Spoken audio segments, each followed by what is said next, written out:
家好，我们今天要来做的是可爱的树懒。嗨，好，因为上次做鸭子做完之后呢，觉得做玩偶其实还蛮有趣的，而且这种水晶绒布做起来、抱起来真的非常非常舒服，所以呢，我就做了我也蛮喜欢的这个树懒。我之前也会用布料去拼接哈，做成那个树懒的那个零钱包或是手提袋。那这次直接就是做出一只玩偶来，其实我也不是做玩偶的专家，但是做完之后我觉得太可爱了，所以这次分享给大家咯。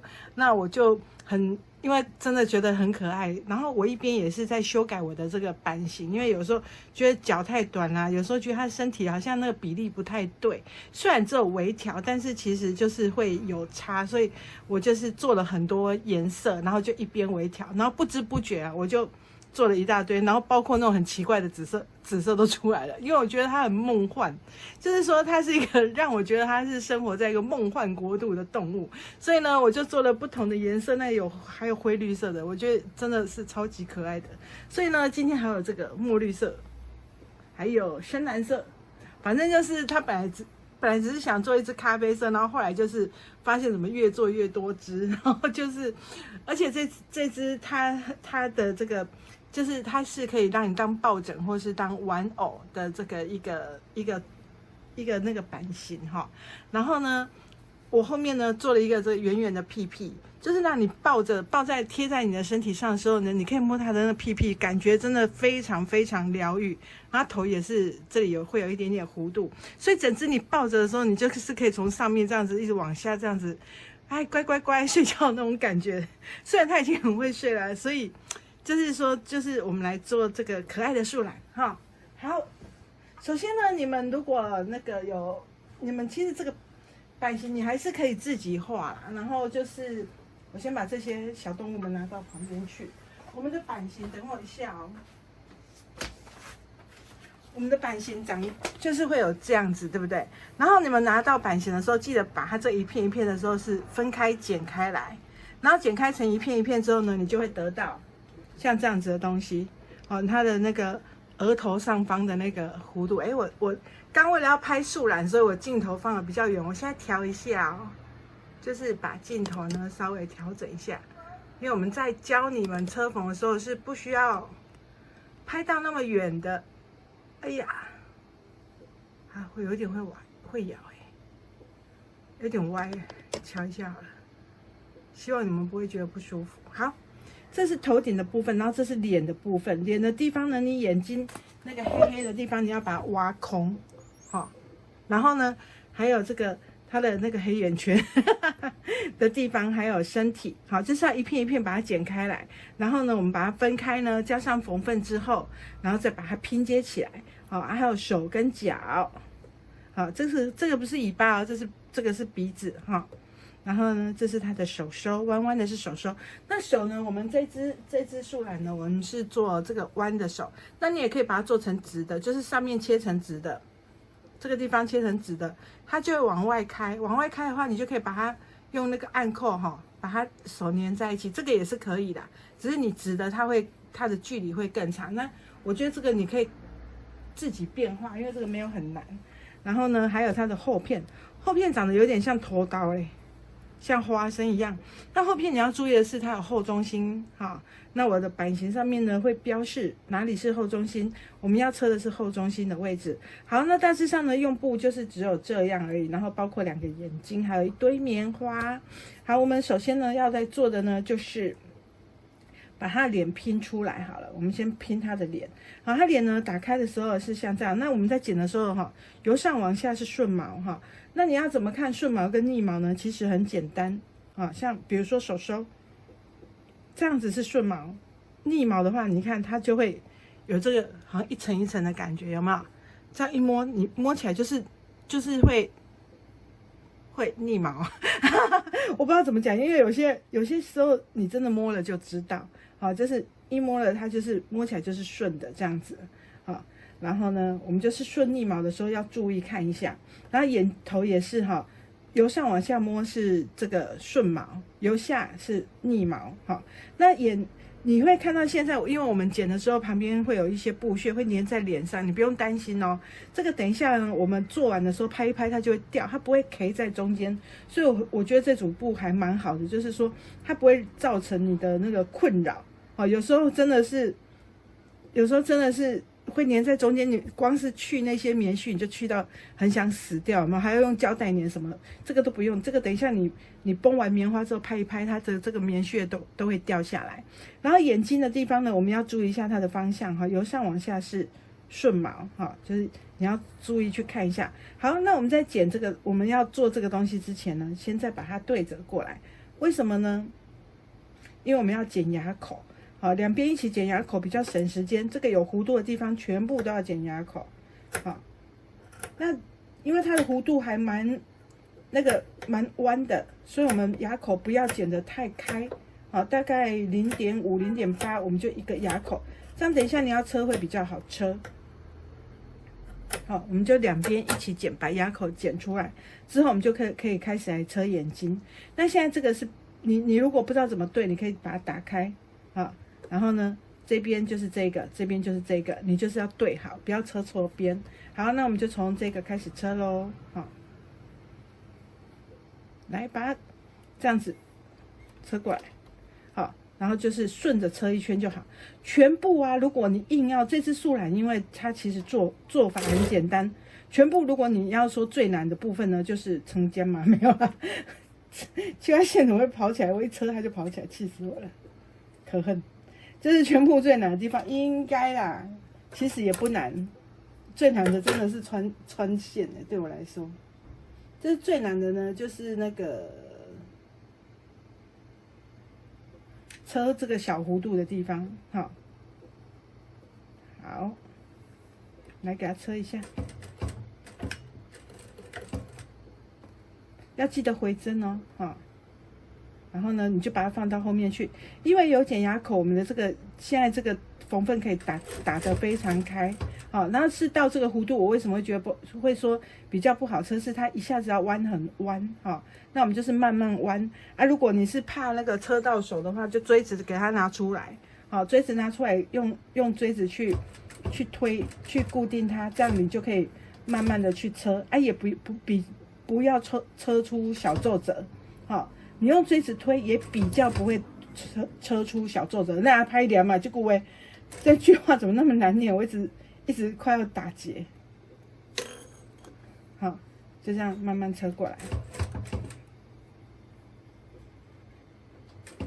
所以你其实也不用特别去用珠针去固定啊，因为它这块布它本身不太会滑动。然后就算它有一点灯呆卡，有没有？等待它就是车起来两边没有很平的话，其实也没有关系啊，因为你只要不要有小皱褶就好了，旁边把它修圆就好了。好，那另外一边呢，也要来车，就把它放好就好了。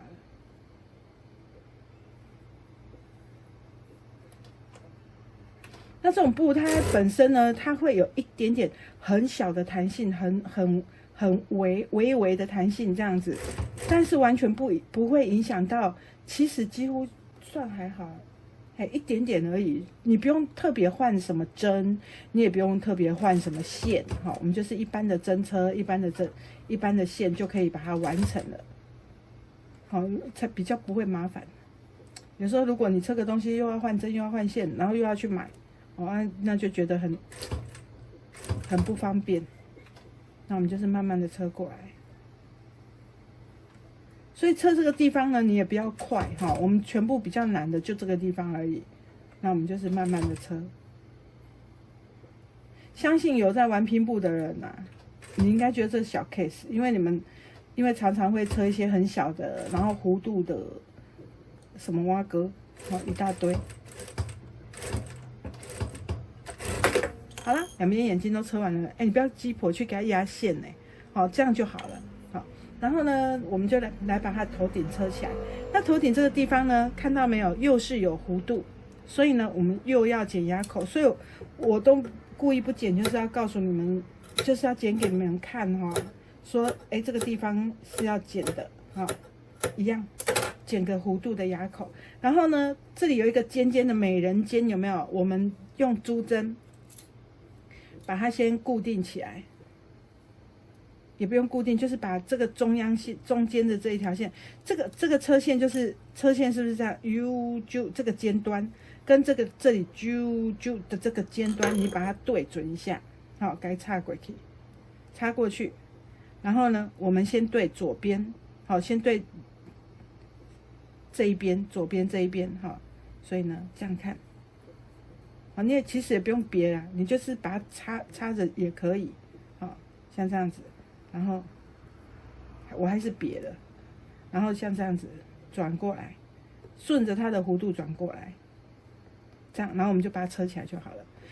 其实我因为我要说明哦，才会讲的好像哦还要怎样怎样，其实等你要车的时候，你应该就是这个真的是没有到很难的地步啊，就是慢慢的把它接起来就对了。那这个玩偶也可以手缝哦，哈，你不用担心说你一定要缝纫车，就慢慢的手缝就好，用回针缝，好，慢慢缝。然后呢，车到我们刚刚那个珠针固定的地方，好，然后针往下，然后呢再把它转过来，把这块布转过来，然后再车另外这边的弧度。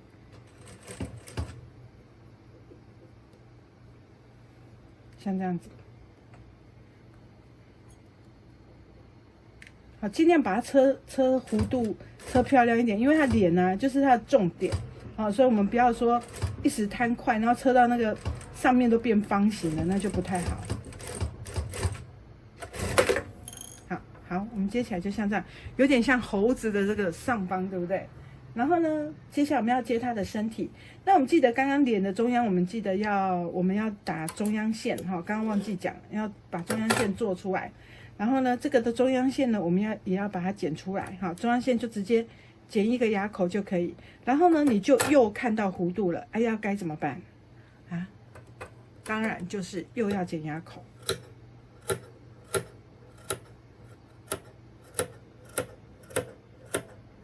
好，剪完牙口之后呢，我们就是把它对好，好，对好，中央线对中央线，然后呢，我们就从它的脸这边开始车。那我们在车的时候呢，把这个缝缝打开，好，记得的话你就把它打开。其实它有时候它就会自己打开了，这个还蛮简单的，就是有点像拼图这样把它拼好。好，那有些人就是会比较没有办法拼得很漂亮。好，那当然像我做那么多只啊，每一只的表情还有每一只的那个其实都车的不太一样。好，就算棉花塞的时候不一样哈，那个蓬的地方不一样，每一只看起来就都不一样。所以的素兰呢，每一只都有每一只的特色跟个性哦。好，好，那我们就是把它车起来。那这个当然呢，你千万要抱起来舒服啊，你不要去贴衬。有些人呢，上次有人问我那个要不要贴衬，就是不是不能贴啦，贴起来它就会很僵硬，有没有？好，那基本上玩偶的话是应该没有，应该不太会贴衬吧。所以被问到我也是有点，可能初学者哈，有时候对这个比较不了解。好，这样子我们的身体就做好了。现在看起来有点像猴子，对不对？但是你放心，它最后会变成树懒。然后呢，我们前片就是备用。那是我刚刚说的，上面这个棉絮你都可以先不用管它，等一下要自然，等一下它会掉下来，好，都不用管它，不用怕。好，然后接下来呢，身体的后中心，好，注意看一下。版型上面就会标后中心在哪里，等一下我们就是要车后中心。如果你一下子忘记版型的后中心，放到一下版型弄不见了，你在车的时候没有看到版型，你就看一下这个弧度比较大的这个地方呢是旁边，比较直的这个地方呢是中间，好，就记得这样。然后呢，我们这只素兰呢，它会留一个开口去塞棉花，那你可以从侧边，好，那个开口可以从侧边去塞，那你也可以留在屁股这里，好，留在屁股这里去塞。所以呢，如果你去决定你要塞的部分，去决定你的反口这里要不要留。如果你这里留了，等一下你一支那个整个的曲线，你就可以这样一起车起来。那如果你是要留在旁边，等一下我们就是我等一下会留在旁边。好，然后如果你想要留在屁股下面的也是可以哦，就是你喜欢就好，这个没有什么规定。好，然后呢，我们就把它车起来，扣中心，车一个弧度啊，跟着这个弧度跑。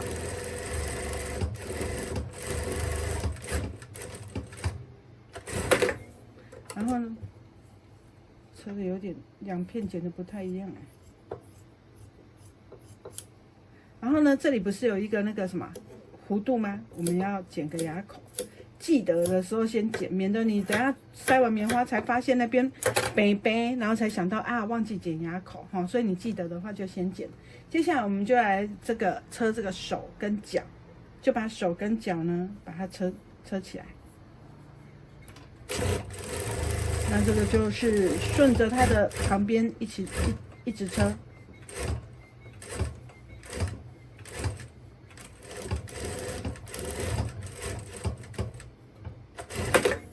然后接下来这一片，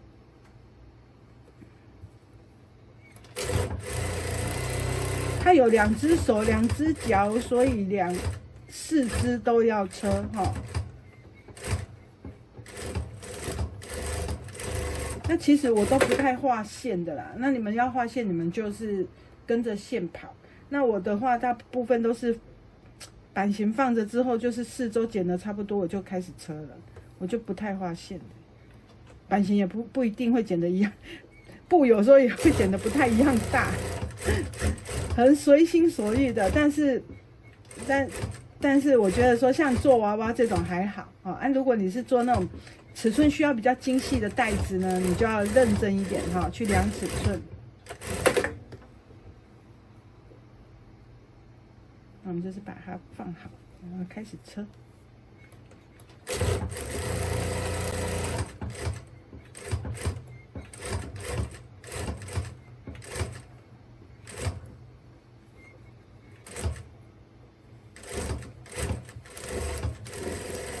好，车完之后呢，有弧度的地方记得怎么样？剪牙口。好，有内弧，内凹的所在哈，内凹跟内凹的朋友听一下，你要剪牙口。然后呢，这个有圆弧的地方呢，我们就是把缝缝修小一点就好了。不用特别拿锯齿剪刀，因为这个布软软的，它的缝缝等一下就小小在里面，而且它布因为有点软 Q 哈，所以锯齿剪刀也比较没有那么好剪。当然你也可以剪牙口，就是剪那个三角形的牙口，但是我发现不用，你可以直接把这个弧度，把这个缝缝修小一点就好。这样四个角，两只手2只脚都要把它剪一剪。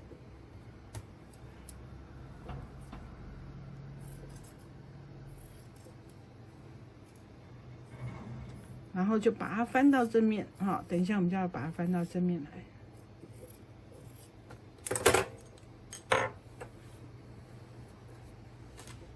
好，翻到正面来。那这个也很好翻因为它够宽所以而且水晶龙啊，其实你翻到正面之后，你又这样给它摸一摸，它就又非常非常的顺。好，我们就把它翻到正面来，手跟脚都是。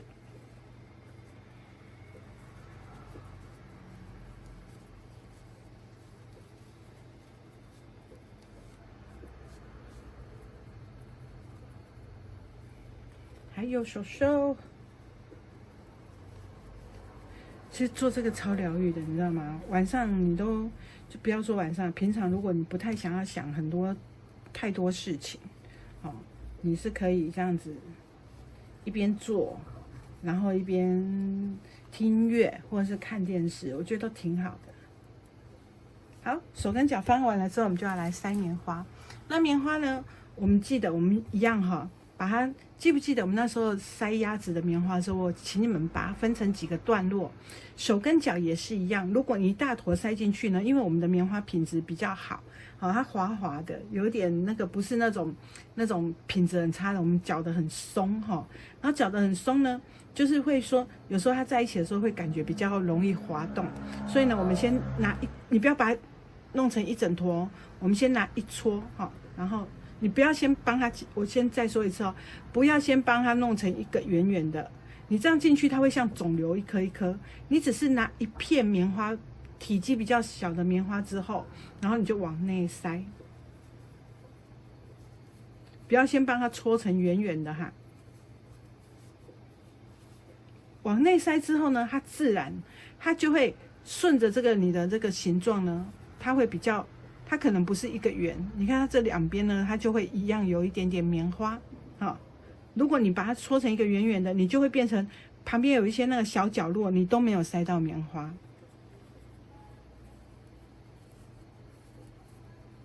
好，我们就搓进去哈。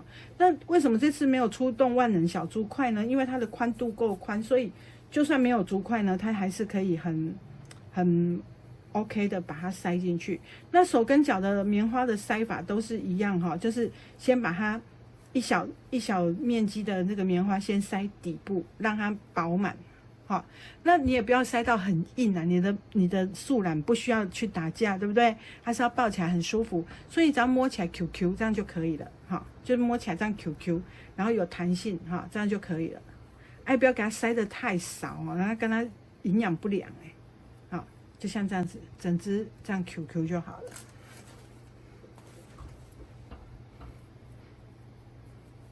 然后最后呢，我们这边上面的地方呢会先缝合，所以我们只要塞差不多，你不要塞到爆出来，等下你会很难车。好，就是让它有一点点空间，然后等一下我们就可以把它这个开口车起来。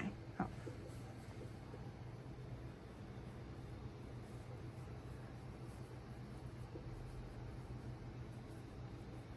然后我就剩的3个，我就先慢慢塞，好。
我们2只手呢，2只脚呢跟2只手呢都已经塞完了之后呢，我们就要把这个开口把它缝起来，好，像这样子，先把棉花往内推啊，然后呢，我们把开口缝起来。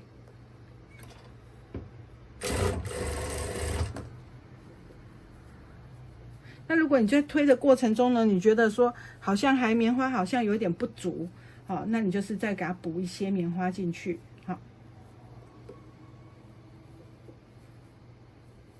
那你不要把它塞得太壮啊，哈！你的树懒不需要去比赛健美哈，就是让它维持这样有点蓬松、慵懒的感觉。脚也是。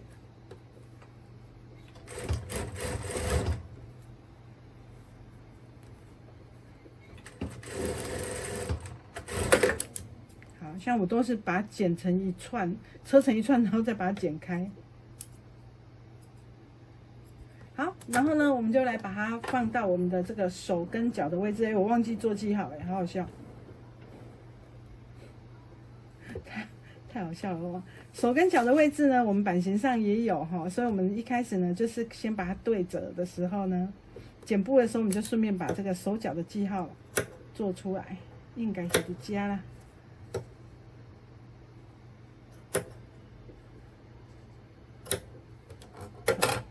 然后呢，两边要对称哈，你的手开不蹬呆，开才不会这样一高一低就不好看。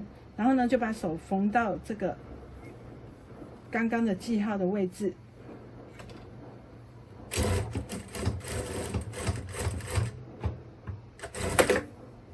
好，另外一只手收。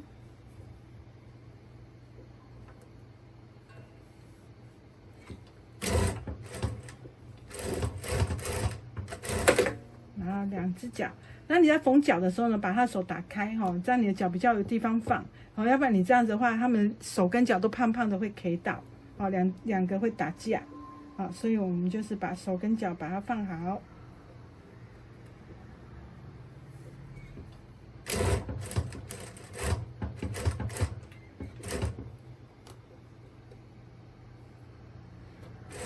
有没有感觉？是不是整个小动物的那个形状出来了？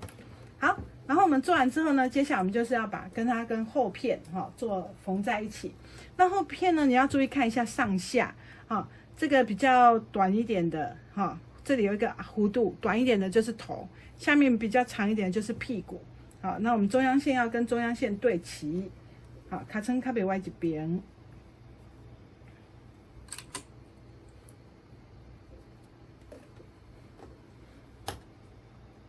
那头顶也是，好，把它对齐好。那侧边呢，我会从它的腋下，哎呦喂，错姐，不小心踏到踏板，可哦，刷个照出来，给我进去，好。然后呢，侧边这里呢，你可以从头顶这样对过来，你也可以说一开始的时候你就把记号做好。好，那我是从这个腋下这边，好，这是素染的腋下，好，下来大概1.5公分开始车，好，那我们就是像这样子，你也不用整个都对，你只要车到哪对到哪也可以，好，好，然后就把它缝起来。那你在车的时候，这里会觉得有点不太好车的原因呢，是因为它有手的现在有塞棉花很胖，所以呢，因为它很胖呢，你就会怎么说？你就会觉得它那边好像 K 一个东西在那里，好，感觉比较不好车。那其实就是把它背开就好了。然后我们就这样把它车一圈，好，开始把它慢慢车一圈。车的时候不要拉哦，好，你就是平顺顺的去车就好。好，然后呢，把缝缝，好，它这个缝缝打开，好，等一下你塞完棉花呢，它的那个脸比较不会有高低差，好。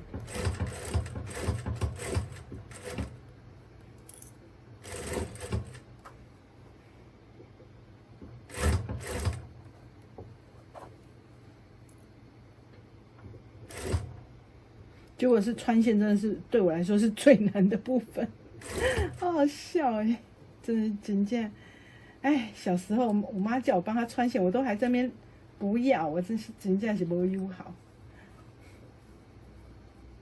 现在才知道那时候的那个真的很坏。好，继续车。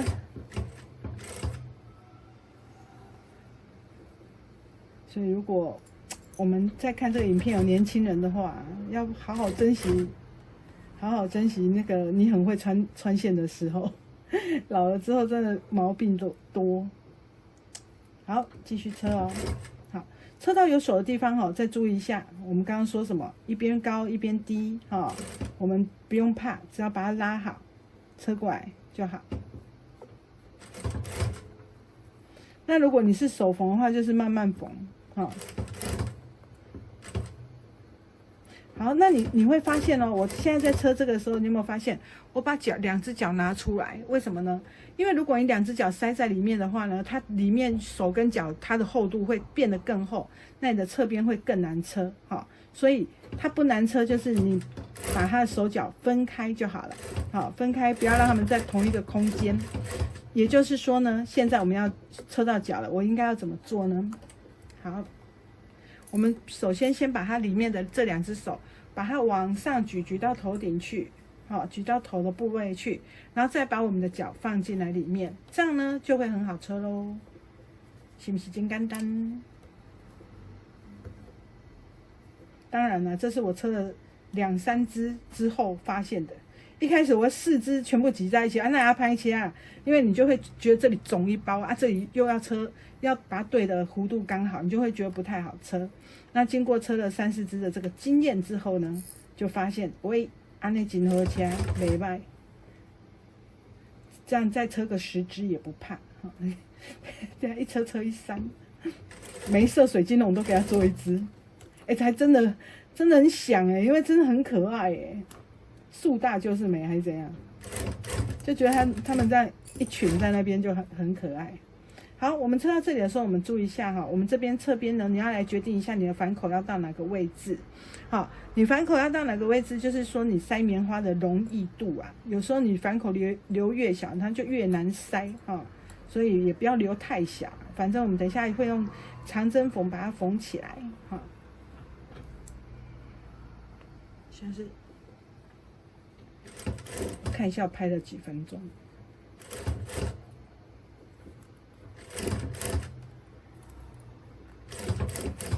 好，来，我不要留太小，好，这样就车完了。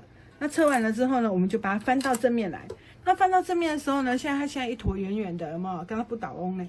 然后我们要翻到正面，首先把它手脚呢抓出来，好，把它手脚都先拿出来外面，从这个洞口，好，手脚都先拿出来，很好拿，不要怀疑，没有很难。哎呀，你的手掌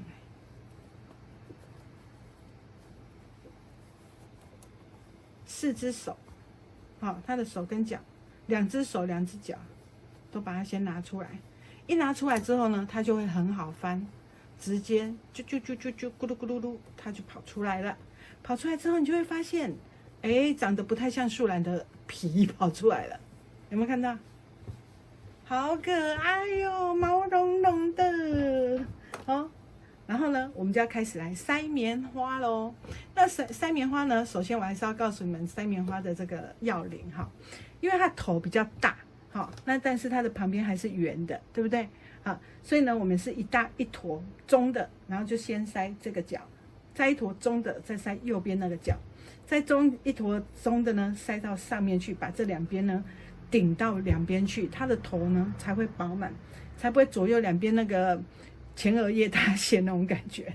好，所以呢，等一下我们就要来塞棉花咯。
们现在把这个树篮呢塞完棉花了，要注意的是头有没有饱满，它有没有凹陷。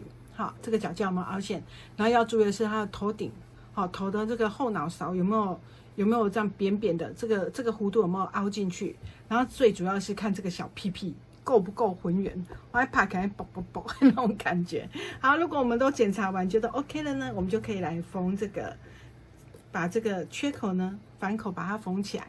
那缝起来我们这个是要用长针缝哈。首先呢，拿一条双线打个结，然后从里面从里面起针，好，打结完从里面起针，右边过去0.5公分之后，平行垂直，平行到垂直不刚，平行过来这边，在缝缝上挑大概0.1215那边，然后再过来0.5，再垂直，再往左平行啊，1公垂直过来，好，然后就慢慢的，好，把这个洞口呢给缝起来。像这样，慢慢的缝哦。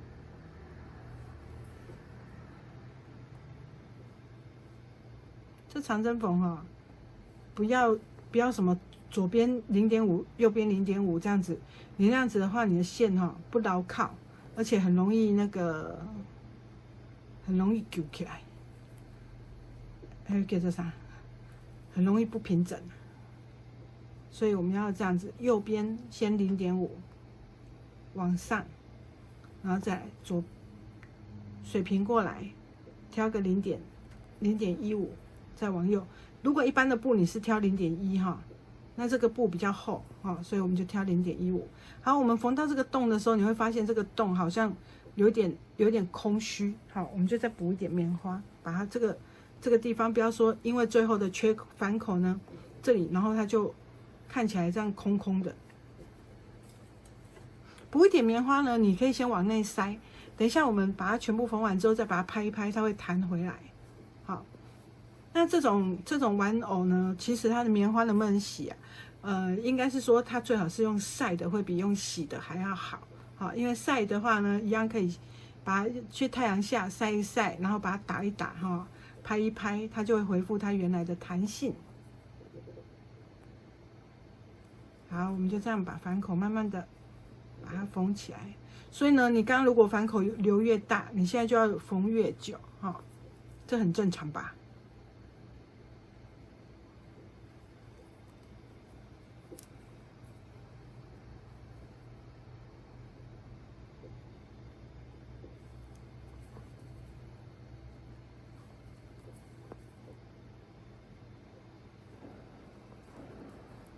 我们台南今天有庙会，一直放鞭炮，然后我们 Puffy 就一直叫。我刚刚就跟他说：“你身为台南的狗，你怎么可以放鞭炮的时候叫呢？你应该觉得很正常才对啊。”然后很神奇的是，他就不叫了。他有那个台南狗的自尊。台南放烟火啊，放鞭炮，这真的是很正常的。前天还放那。9点多的时候放无敌大的鞭炮，把我吓一跳，我还以为阿公要爬过来，吓一跳，还以为那个对岸打过来。好了，缝完了，你看，就像这样子，好，就其实这种缝法其实还蛮不错的，不是很明显，好，就是长针缝嘛，它都叫长针缝，还很明显，那不是蛮好笑的。接下来呢，我们就要来先缝鼻子的部分，哈，那鼻子的部分呢？我们就要怎么样来给它缝一圈？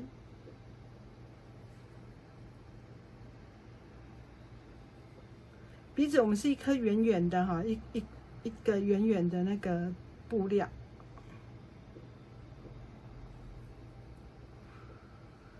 又要穿针的。不过这个比较好，这个比较好穿，是因为它就在我的眼前。但是我现在也是。真的是眼睛，我觉得看手机真的有害眼睛以前也是可以很快速穿过去，就现在真的是太长，尤其我工作有时候比较忙，都是晚上睡觉前看手机，那真的很伤眼睛你一直给我分叉是这样，不是？我跟你讲，我真的每次都一穿就过这个，为什么今天我就穿不过去嘞？很故意。我要来认真一下。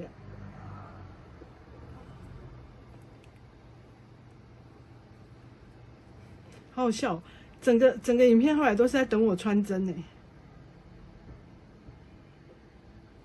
可恨。有时候你越急啊，还是越怎样，越觉得说哎呀，然后你就越会出事。好，一样打结。打结之后呢，我们把鼻子的布拿出来，它是一个圆形的哈，然后我们就开始那个平针缝，然后缩缝哈。平针过后，把它拉紧，这个就叫缩缝。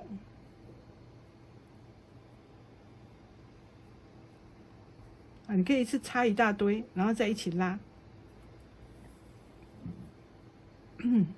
再一个，就是要把四周缝起来。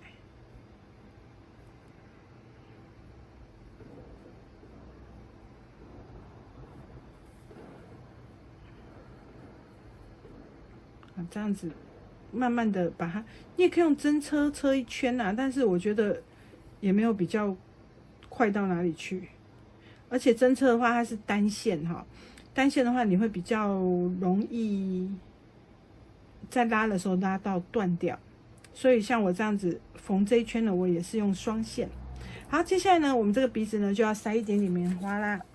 那塞个棉花呢，我们刚刚不是说塞那个手收的时候不能把它搓成一个圆球吗？这个就可以了啊，因为它本来就是一颗圆球啊，我们就是把它放进去，放进去什么？就是把它放进去，啊，然后把它拉紧。如果觉得棉花不太够，你还可以再加一点点，让它鼻子呢比较饱满哈。鼻子饱满呢会比较和绵啊，对不对？听说啦，会比较有钱。然后把它拉紧，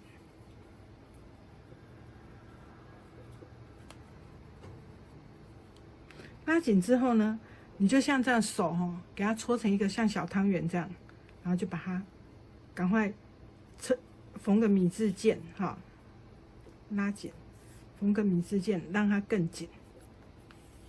好，你也不一定米字啊，你也可以缝成12道光芒。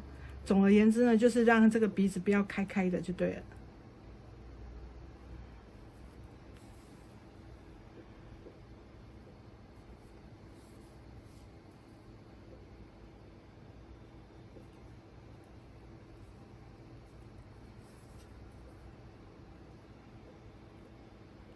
哎呦，好像已经蛮那个了。它缝到最后就是你越拉越紧的时候它因为密度增加，会比较没那么好缝这很正常。接下来你就摸一下这个顺毛跟逆毛，哎呦喂，滑掉，顺毛跟逆毛，然后顺毛的这个后中心呢，你把这个线呢插到顺毛的后中心去。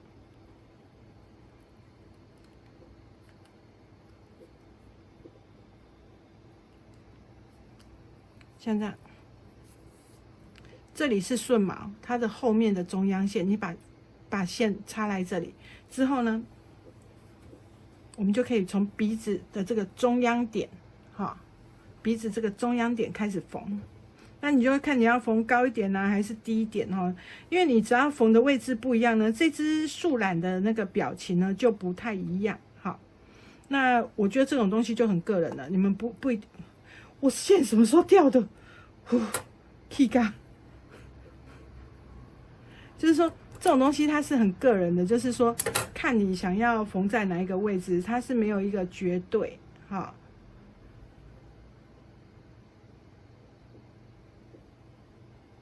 好，它是没有一个绝对，所以你可以说不一定是要说要在多高的一个位置，那我们就看个人。那基本上我是觉得它缝在这个2个黑眼圈的中间呢最可爱。好，那就是一上一下，好，把它先稍微固定一下。为什么说稍微固定呢？带你跟你讲，先不用固定的很密集。我们就是先把鼻子的位置呢把它做出来。哎，我很怕那个移开离开那个画面太远。我们先把鼻子呢先缝一圈，接下来呢，我们可以把针先插在头顶上，针灸，然后呢，我们就来缝他的眼睛，缝他的眼睛，好。那眼睛呢，我们当然就是用黑色的线哦，好。那眼睛的位置呢，也是可以决定，就是位置不一样，它就是可以看出每一只的这个表情就不一样。如果你不想要缝扣子，你也可以缝一个叉叉啊，表示他在睡觉，还是他昏起哈，都可以。好，眼睛就把它缝上去。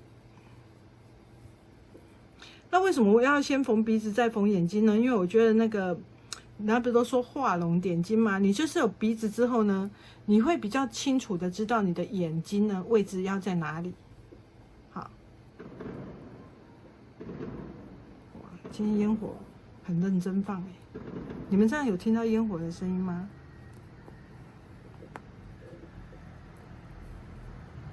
好，打完结之后呢，我们要靠边边打结之后呢，我们再把我们的线在下面多缝2下，好，让那个结呢不要一下子跳出来，拉紧之后再把线剪断，好，这样你的眼睛就比较不会掉下来。好，另外一边。也是一样哦。那这个眼睛呢，我们就会建议说，你要比较平衡在同一个位置上，比较相对的位置上啊，不要一高一低。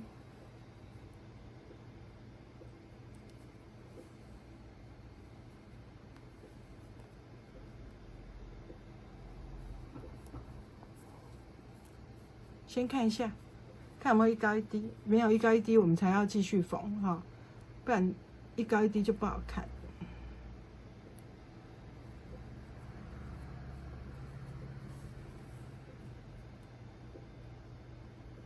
趁它还没打结之前，你都可以调整哈，调整一下你的这个眼睛的位置。哎呦，其实缝东西这种哈，通常我都是靠着自己比较近。那因为要拍影片呢，总不能靠在我身上拍吧，对不对？所以我就会觉得有点没那么好缝。然后一样在下面穿一穿之后呢，打结。接下来呢，我们就要来缝这个嘴巴。好，缝这个嘴巴呢，我们首先你嘴巴呢要做什么表情，你就缝怎样的嘴巴。那我是喜欢微笑的，用水晶龙的特性，它往上就会有那个好像有画线的感觉，对不对？所以呢，它虽然白色，我们还是可以先用锥子稍微描一下，描一下我们的嘴型，啊，说哎，我喜欢怎样的嘴巴。好，然后描出来之后呢，我们再用铅笔，还是你的记号笔都可以哈。因为缝一缝，等一下我们不小心会弄到，它就又变顺毛的时候呢，它就又那个线条会不见哈。所以呢，我们就是把这个嘴巴描出来之后，我们就要开始来缝嘴巴。那这次附的是瑞士线，瑞士线呢是比较有光泽的一种线哈，它的线本身比较粗，然后又有光泽，所以我们就是用瑞士线。然后呢，刚刚记不记得我说鼻子稍微随便乱缝没关系，因为瑞士线打的结它比较粗，所以呢它的结也比较粗，好，所以我们就从这个鼻子的中央好开始起针，然后到嘴角，好，嘴角让它出来，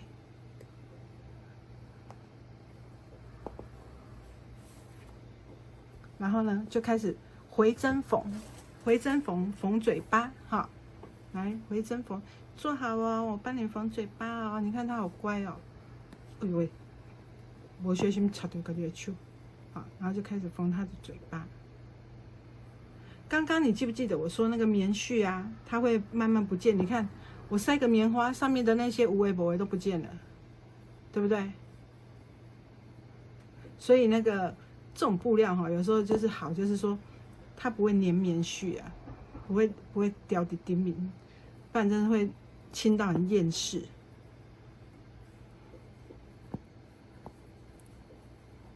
那你用这个瑞士线呢，它在缝的话，你要自己把它拉好就好了，也不用缝得很完美哦，我们手做的这种玩偶呢，就是它不完美就是一种美。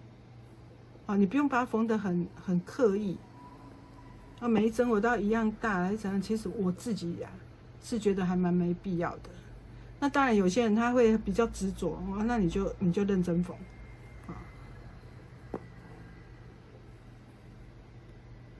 那当然，你回针缝就是这样，出去一针之后，然后就回来它的后面去接续它，然后再往前一个距离出来，有没有看到？然后就这样慢慢的把我们刚刚的那个线呢，把它填满，好，把它用回针缝起来。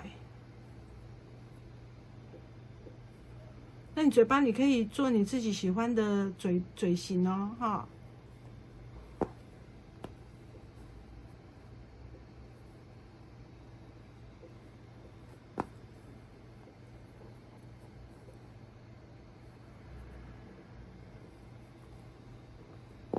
不过哈，像这样有点微笑的嘴型啊，你就是随时看了心情都会挺好的，所以我就是很喜欢缝这个嘴型。好，缝完了，插一针小的。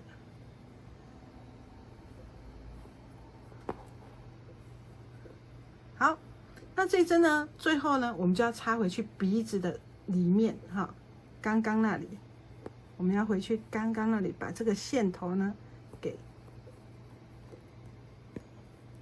藏起来，好，一样打结。你看，所以刚刚为什么鼻子呢不能先把它固定的太死？好，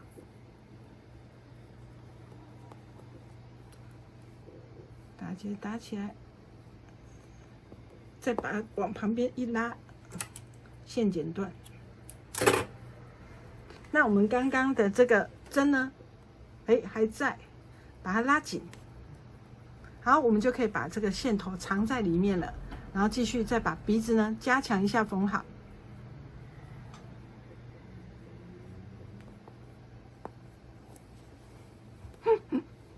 真的很可爱，因为缝这个东西真的超级无敌疗愈的。那小公那也叫勾追啊，他现在就对着我们笑，是不是？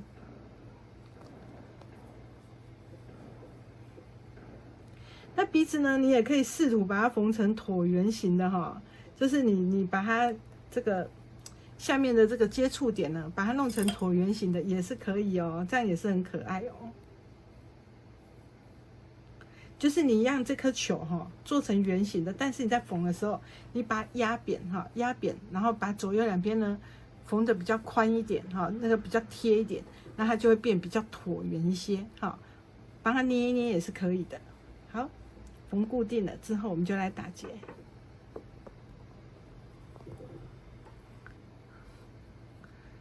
所以呢，袋子做多了哈，就很想做一些不一样的东西，这是很正常的。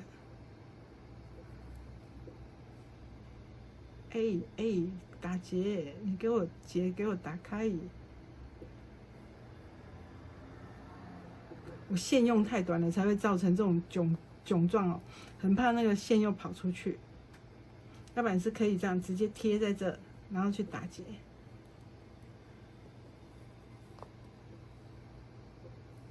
然后呢，再把针好往左右插。